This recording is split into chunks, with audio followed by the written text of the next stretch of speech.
مرد تو مہینے میں 300 دن نماز پڑھتے ہیں، پڑھ سکتے ہیں، خواتین نہیں پڑھ سکتی۔ خواتین 300 دن لگاتار بغیر ناغے کے نماز نہیں پڑھ سکتی۔ ایک وقت ایسا آتا ہے، کچھ دن ان پر ایسے گزرتے ہیں جس میں وہ پاک نہیں ہوتی، تو ان دنوں میں ان سے نماز معاف ہے، قضا بھی نہیں۔ جب پاک صاف ہو جاتی ہے 5 دن 3 دن 10 دن زیادہ سے زیادہ جو بھی مدت ہے اس میں پاک صاف ہو کر کے پھر وہ اپنا نماز کا سلسلہ شروع کرتی۔ کوئی بھی نوجوان مسلم خاتون جو امید سے نہیں ہے، حمل سے نہیں ہے، وہ 300 دن نماز نہیں پڑھ سکتی۔ 21 دن 22 دن اس کے بعد ناپاکی کا دور شروع،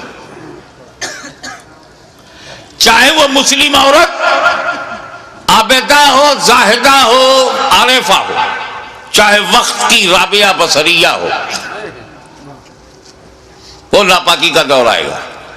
مگر ہماری ماں بہنیں، یہ احساس کمتری کا مقام نہیں ہے، یہ خون بڑا ضروری خون ہے، یہ رب کی بہت بڑی نعمت بھی ہے کہ جب وہ امید سے ہو جاتی ہے عورت، اس کو پیٹ میں حمل قرار پاتا ہے تو یہی خون ڈائیورٹ ہو جاتا ہے بچے کی طرف، اور اسی خون سے اعضائے بدن بنتے ہیں، اسی سے دل، گردہ، کڈنی، جتنی ضرورت کی چیزیں سب بنتی ہیں۔ اس لیے 9 مہینے تک خون نہیں آتا، کیونکہ جو خون خارج ہوتا تھا ہر مہینے، وہ خون اب بچے میں منتقل کر دیا گیا ہے۔ اسی لیے جب بچہ پیدا ہوتا ہے تو اس رابطے کو کاٹا جاتا ہے جو خون جانے کا رابطہ تھا۔ تو ہماری ماں بہنوں، یہ خون بہت ضروری ہے، یہی خون تو بچوں پہ احسان ہے ماں کا کہ اپنے خون سے والدہ نے اسے سینچا ہے، یہ خون بہت ضروری ہے۔ تو ہندوستان سے لے کے امریکہ تک، امریکہ سے لے کے فجی تک، دنیا کے اس کونے سے لے کے اس کونے تک ایک بھی عورت نہیں ملے گی جو مسلم ہو، نوجوان ہو، حمل سے نہ ہو اور نماز 300 دن پڑھتی ہے، چاہے وہ کسی بھی جماعت کی ہو، کسی محل کی رہنے والی ہو، مگر اسی زمین کے اوپر، اسی آسمان کے نیچے ایک خاتون، ایک عورت، ایک مخدومہ، ایک محترمہ، صرف ایک خاتون ہے جو 300 دن لگاتار نماز پڑھتی تھی۔ 2 مہینے میں 60 دن، 3 مہینے میں 90 دن، سال بھر میں 360 دن، اور اس مقدس ترین خاتون کا نام ہے سیدہ فاطمہ زہرا۔ میں ان اختلافی روایات میں آپ کے ذہن کو بوجھل نہیں بنانا چاہتا کہ ایک رطوبت نکلتی تھی، وہ خشک ہو جاتی تھی تو ظہر پڑھ لیتی تھی، عصر سے پہلے خشک ہو جاتی تھی تو پڑھ لیتی تھی، مغرب سے پہلے، ایسا کچھ کہا گیا ہے۔ ارے مدعا یہ نہیں ہے،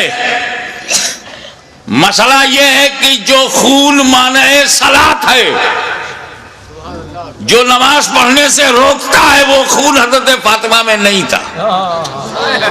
وہ خون ہوتا تو انہیں بھی نماز میں رکنا پڑتا، پاکی کا انتظار کرتی، لیکن وہ خون ان میں تھا ہی نہیں، اس لیے مسلسل نماز پڑھتی رہی۔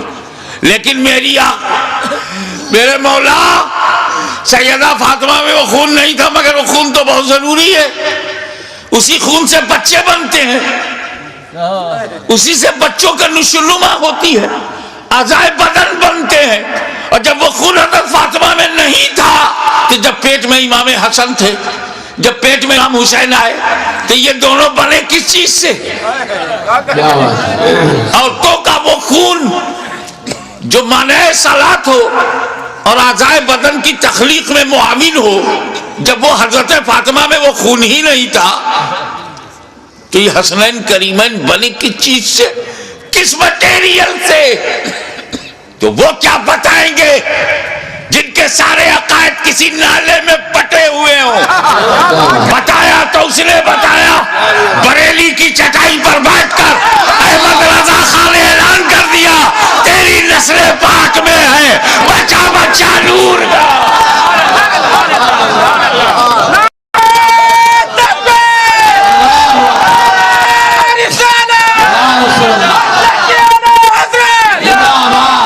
تیری نسل پاک میں ہے بچہ بچہ نور کا.